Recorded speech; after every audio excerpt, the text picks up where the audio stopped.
watching Stomach Shocks, where we're joined with some Tigertailz. How are you guys? We're fine. Excellent. Now, congrats on a wonderful show last night, opening up Hard Rock Hell 2010. How did you find it? How did you find it?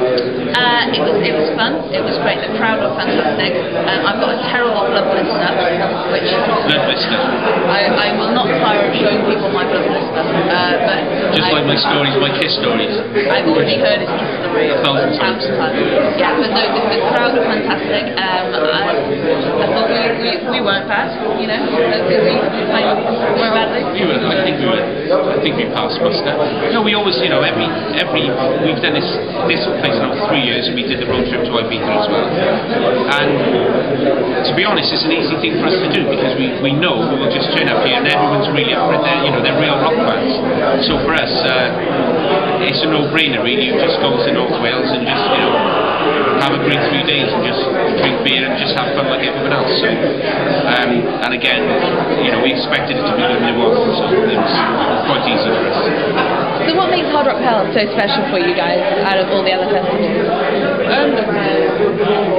you know what?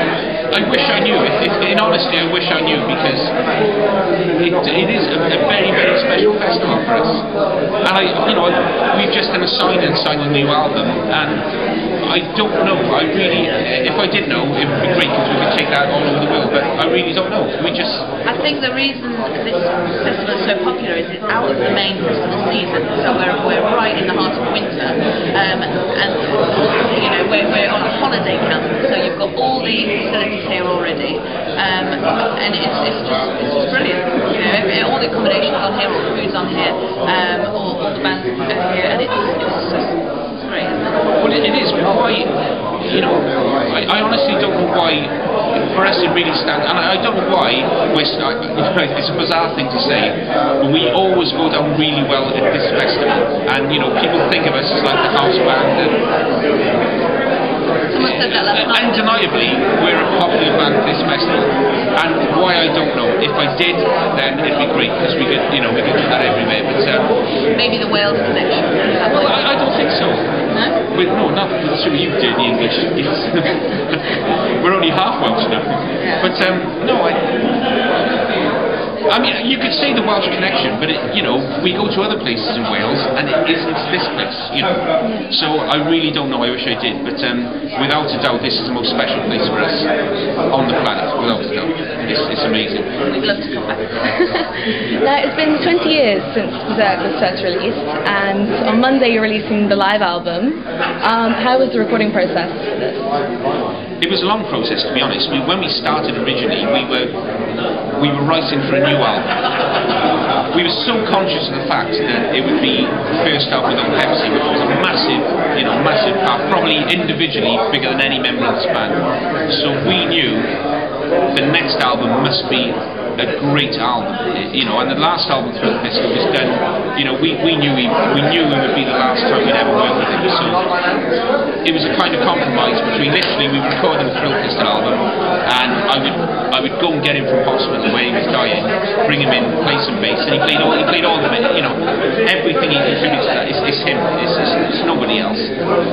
So it was a compromise really. The last album, we knew we had to do it. We knew it'd be the last time we'd ever work with him, but we're so conscious of the fact that the next album must be a great Tigertailz album. It just must be, it must be the best one ever.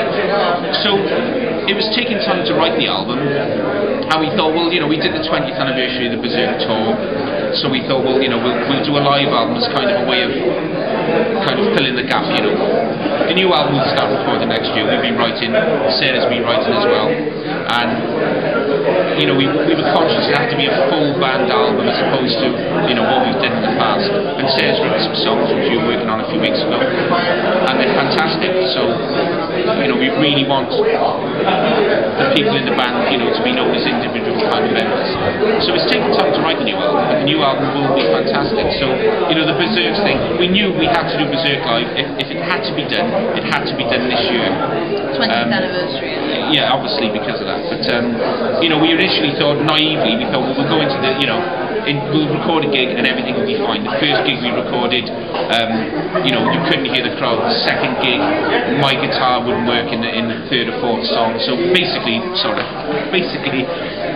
too animated. The Bezerk live album is probably 4 or 5 gigs which we've kind of chopped together in reality. But you know, and we realised as well, we went to the studio, we thought, well, naively we thought, well, we can just record a gig and off we go, and it just isn't the way. You know, the best albums, the best live albums, Kiss Alive, my favourite band ever, you know, they just didn't record a gig. It's the reality. But you know, we sound quite poor on on the first listening, but the Bezerk live album is fantastic. It's a fantastic album. Some of the songs, like Heaven and, you know, Twist and Shake, I genuinely believe are better than they've ever sounded. You know, maybe through time, maybe through Sarah and Robin played them, but we're really pleased with the album as a piece of work itself. We're really pleased with it.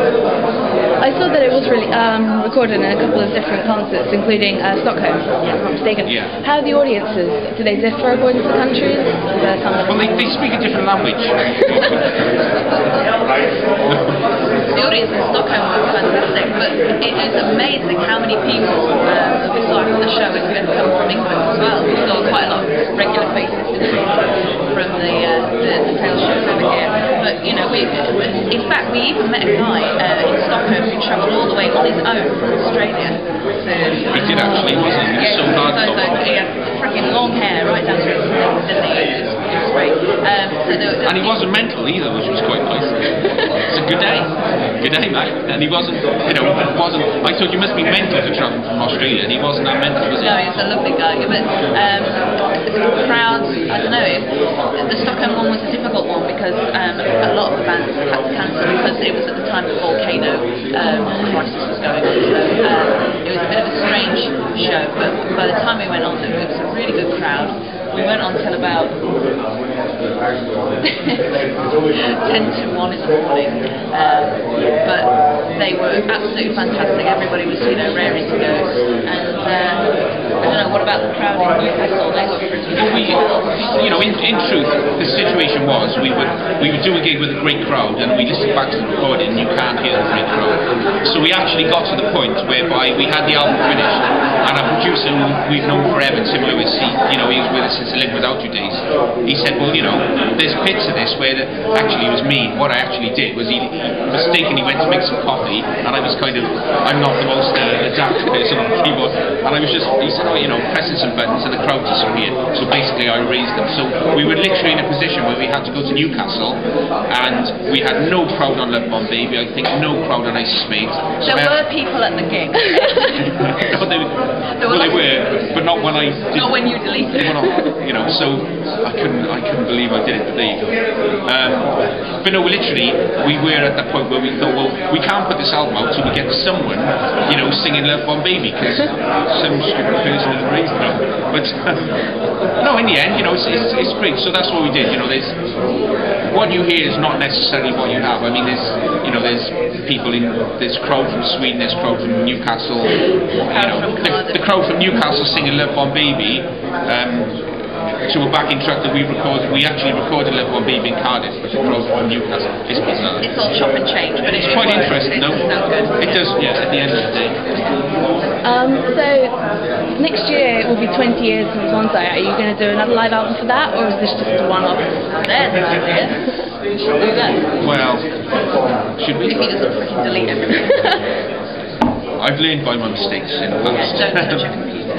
No, well, you know, what we've actually been doing is writing a new album, and you know, I would say there's probably 20 tracks floating around, and it's Sarah's first time she's been writing, and I have to say, you know, we've been working for the last month on a couple of her songs, and her lyrics are unbelievable, and you know, I did actually say, as bizarre as it sounds, it's just like writing with Pepsi again, because he'd bring us these things which are so off the wall, you know, musically, lyrically, and she's exactly the same. They're just absolutely fantastic. We couldn't have found anyone, you know, we thought we'll never replace him. Originally the idea was, we thought, how can you replace him? So we thought, well, maybe if we had a girl bass player, then you wouldn't directly be replacing him. And as it was, you know, we found Sarah, but as a songwriter and as a musician, she is exactly what he used to be. Which is a massive compliment for me. Apart from she has smaller tits. But no, you know, I was conscious of the fact as well, you know, she sent me the songs and said, oh, you listen to these and see what you think. And I said, well, look, they're your songs and you written them. I'm not going to change any of these because I think they're great as they are. You know, the last thing I want to see is, you know, an album with, you know, you have your 4 members of the band and some guy you've never heard of has written a song. I don't know that. You know, I want my band to write my songs, and that's exactly what she's done. And they're fantastic. So, you know. So the band's album will be on hold for a few years, but the main focus for 2011 is we want to have a new studio album out there. We need a new studio album, and you know, and it needs to be the best album we've ever made. And I consciously think it will. You know, at this stage it will be anyway. At the demo stage it sounds fantastic. Well, I can't wait for that. Now, as Jane mentioned last night, you're playing Scala in December for a Christmas gig. Is it going to be like festive oriented, like Christmas orientated, or is it going to be just like hardcore? Well, me and him are thoroughly miserable about Christmas, so there'll be no Santa Claus, no jingle bells. No, what are things you have? You know, Christmas and all that kind of thing. Actually, I think what we should do is me and you should go away somewhere for Christmas and just leave everyone else to enjoy this year. And just sit there like a pair of miserable kids. Well, yeah. Counting all the money we've saved. We could maybe have some kind of mistletoe or holly on stage or something. Do you think so? We'll have a gesture towards the Christmas show. But you would be tempted to kiss me then? What, if there was mistletoe on the stage? No, maybe not then. We'll see about that. you didn't seem that keen. I kissed you on stage, yeah. You've licked my face before. Yeah, and I don't want to do that again actually, because it's quite sweaty. Sweat and foundation. No, well, you know, again, this was a gig that came along to us like a couple of months ago. We thought, well, we just viewed it as a Tigertailz Christmas party, so we'll be enjoying ourselves. No Christmas party. No, but we don't want any of that to be. But it should be good. Now I've got to ask, you guys are a renowned glam metal band. What do you think of the new bands of the last 10 years who have popped up who are trying to, like, maybe not recreate that sound, but introduce glam metal to a new audience?